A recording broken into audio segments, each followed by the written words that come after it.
वाबस्तगी, रूह का मेलान, इसको कहा जाता है। दिल इंसानी जिस्म का बादशाह है।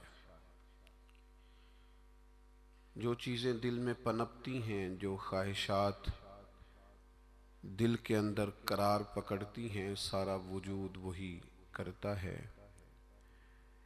इंसान का पूरा निज़ाम इसी दिल की फर्माबरदारी करता है। लेकिन होता यह है कि ना चाहते हुए भी, समझ बूझ रखते हुए भी, चीज़ों के मुज़र असरात से आगाही रखते हुए भी बाज़ों का दिल ऐसी चीज़ों की तरफ मिलान करता है जो बड़ी नुकसानदेह होती है। इंसान के वजूद का भी, उसकी रूह का भी, उसके बातिन का भी वो चीज़ें बहुत ज़्यादा नुकसान करती हैं। लेकिन इंसान उनसे बाज़ औक़ात निजात नहीं हासिल कर पाता। मसलन सबको पता होता है कि हिरस, लालच, हवस ये कोई अच्छी चीज़ नहीं। अल्लाह ताला अगर ज़रूरियात का रिज़्क़ अता कर दे और ज़रूरियात पूरी होने लग जाएं तो बहुत अच्छा है। लेकिन ना चाहते हुए भी बाज़ लोग माल की हिरस में, हवस में, लालच में मुब्तला हो जाते हैं। ये मोहब्बत दिन ब दिन बढ़ती चली जाती है। वो खुद अपने आप से कई दफ़ा सवाल करते हैं कि या दिल, तूने तो एक दफ़ा ये कहा था कि बस मेरी ज़रूरियात पूरी होने लग जाएं, 2 वक्त की रोटी चलने लग जाए, बच्चों के अखराजात निकलने लग जाएं, सर छुपाने को एक मकान मिल जाए तो काफ़ी है, अब तू किधर निकल गया।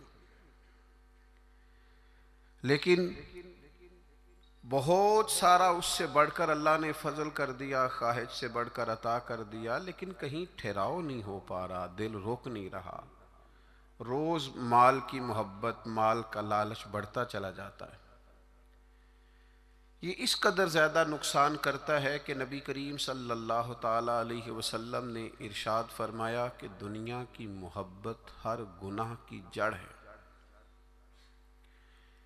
यानी लोग समझते हैं कि मामूली बात है कि मेरे दिल में माल की मोहब्बत बैठ गई है, लेकिन ये बड़ा गहरा मर्ज है। बाज़ लोग कहते हैं ना कि ये मर्ज आ जाए तो इसकी वजह से 70 मर्ज और भी लग जाते हैं। तो ये दुनिया की मोहब्बत वो मर्ज है, माल की मोहब्बत वो बीमारी है कि जिसकी वजह से सैकड़ों अमराज पैदा होते हैं, हलाल हराम की तमीज़ उठ जाती है, रिश्तों का तकद्दुस पामाल हो जाता है, बहन भाइयों के रिश्तों में दरार आ जाती है। लोग इस माल की मोहब्बत में मुब्तला होकर खूनी रिश्तों तक को भूल जाते। तो अगर मोहब्बत को सही रास्ता ना मिला, ये मोहब्बत, मोहब्बत इलाही और मोहब्बत रसूल सल्लल्लाहु ताला अलैहि वसल्लम के खूबसूरत उन्वानात की आदी ना हुई, तो फिर याद रखिएगा कि माल की मोहब्बत तो पूरे तौर पर उजाड़ देगी, अंदर को तबाह कर देगी। एक दूसरी मोहब्बत बड़ा नुकसान करती है, वो है शोहरत की मोहब्बत। मैं चाहा जाऊं, मेरी शोहरत हो जाए, लोग मुझे जाने, कोई ऐसा तरीका अपनाऊं जिसकी वजह से दुनिया के अंदर फेमस हो जाऊं, लोग मेरा नाम लेने लगे। आप यकीन करें, सोशल मीडिया के ऊपर बड़े बड़े वज़ादार, बड़े बड़े बारिश लोग, बड़े बड़े अच्छे और अच्छी कदो कामत और अच्छा नाम रखने वाले लोग फ़कत मशहूर होने के लिए वो हरकतें करते फिरते हैं कि कोई भी संजीदा आदमी देखे तो शर्म से उसकी नज़र झुक जाती।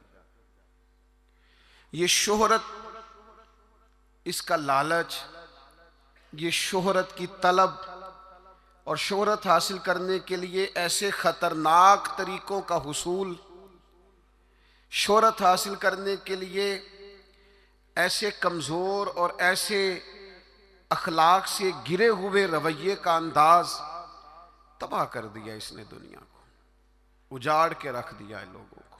आप यकीन करें, अच्छे भले समझदार लोग थे, अच्छे भले मामला फहम लोग थे, उलझ गए हैं। ज़हन बन गया है कि बस जो कुछ है वो यही शोहरत ही है। ओ मेरे भाइयों सुनो, हज़रत मौला अली शेर खुदा फरमाते, मुसन्नफ़ इब्न अबी शैबा में मौजूद है, हज़रत मौला कायनात फरमाते हैं, उसे मुबारक हो जिसे थोड़े लोग जानते हैं। वो काबिले मुबारकबाद है जिसका तारुफ कम लोगों में, जिसको जरा ज्यादा लोगों में जिसकी शनाख्त नहीं है। मेरे भाई, आप कभी उन लोगों से पूछ कर तो देखो, उनसे कभी मुलाकात तो करो जो बड़े मशहूर हो गए। कभी उनकी तन्हाई में उनके पास तो बैठो, उनसे पूछो तो सही। इस शोहरत के सबब से उन्हें कुछ ऐसे काम भी करना पड़ते हैं जो वो करना नहीं चाहते। उन्हें कुछ ऐसे रस्तों से भी गुजरना पड़ता है जहां से गुजरने का कभी उन्होंने सोचा भी ना था।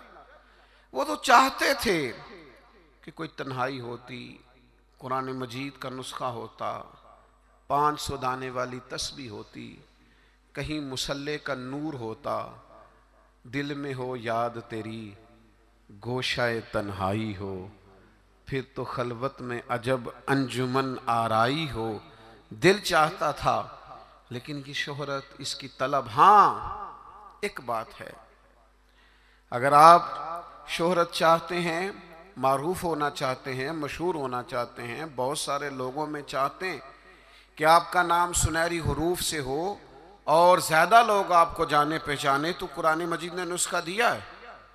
फरमा इन्नल्लज़ीना आमनू व आमिलुस्सालिहाति सयजअलु लहुमुर रहमानु वुद्दा, जो ईमान लाने के बाद नेक अमल करेगा, रब लोगों के दिलों में मोहब्बत पैदा फरमा देगा। रहमान ऐसा माहौल बना देगा कि उन लोगों के दिलों में, अल्लाह ताला लोगों के दिलों में उस बंदे की मोहब्बत पैदा कर देगा। एक और मोहब्बत होती है, औलाद की मोहब्बत। बड़ी अच्छी मोहब्बत है, होनी चाहिए। लेकिन अगर यही औलाद शरीयत के रास्ते में आने लगे, अगर यही औलाद इस तरह का रवैया इख्तियार होने लगे कि आपको उसकी खातर हलाल हराम की तमीज़ भूलना पड़े, या औलाद कहीं रुकावट बने शरीयत की राह में, तो फिर कुरान मजीद ने कहा इन्नमा अम्वालुकुम व औलादुकुम फितना, फिर ये तुम्हारे लिए आजमाइश है। फिर तुम्हें थोड़ा गौर करना पड़ेगा, तुम्हें फिर देखना पड़ेगा, फिर तुम्हें तवज्जो करनी पड़ेगी कि कहीं अल्लाह रसूल के रास्ते में तो नहीं आ रही। हज़रत अबू बकर सिद्दीक रज़ी अल्लाह तआला अन्हु के बेटे ने एक दफ़ा कहा था कि अब्बा जी, मुसलमान होने से पहले जब बदर के दिन मैं कुफार की तरफ से लड़ते हुए आ रहा था तो आप मेरी तलवार की ज़द में आ गए थे। मैं आपको कत्ल कर सकता था, पर मैंने बाप समझ करके छोड़ दिया। तो सैयदना अबू बकर सिद्दीक फरमाने लगे, बेटा तो अभी कलमा नहीं पढ़ता था, तूने मुझे बाप समझ के छोड़ दिया। अगर तू बदर वाले दिन मेरी तलवार के नीचे आता तो मैं तुझे कभी बेटा समझ के माफ ना करता, दीन का मुखालिफ समझ के कत्ल कर देता। इसलिए कि जो औलाद शरीयत के रास्ते में आएगी, दीन के रास्ते में आएगी, पैगाम हक के रास्ते में आएगी, उसे औलाद समझकर दरगुजर थोड़ा किया जाएगा। मेरे अजीजों, वतन की मोहब्बत भी कभी गालब आती है, इलाके की मोहब्बत भी कभी गालब आती है। इंसान जहाँ पैदा होता है, जहाँ जवान होता है, जहाँ वक्त गुजारता है, जहाँ उसके अहबाब होते हैं, जहाँ उसकी दोस्तियाँ होती हैं, जहाँ उसके ताल्लुकात होते हैं, वो मोहब्बत भी कभी गालिब आती है। लेकिन याद रखना, सारा कुछ ही मक्का मुकरमा में मौजूद था।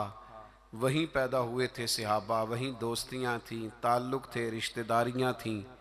लेकिन जब पता चला ना कि महबूब को मदीना पसंद है, तो फिर किसी ने भी वतन से प्यार नहीं किया, मोहम्मद अरबी के शहर से मोहब्बत फरमाई है। आप इन सारी मोहब्बतों को गिनते जाएं, वो दौलत की हो, वो शोहरत की हो, वो इख्तदार की हो, वो औलाद की हो, वो मोहब्बत आपके लिए वतन की मोहब्बत हो, ये सारी मोहब्बतें कुर्बान की जाएंगी। लेकिन अगर किसी मोहब्बत को हासिल किया जाएगा तो वो अल्लाह रसूल की मोहब्बत है।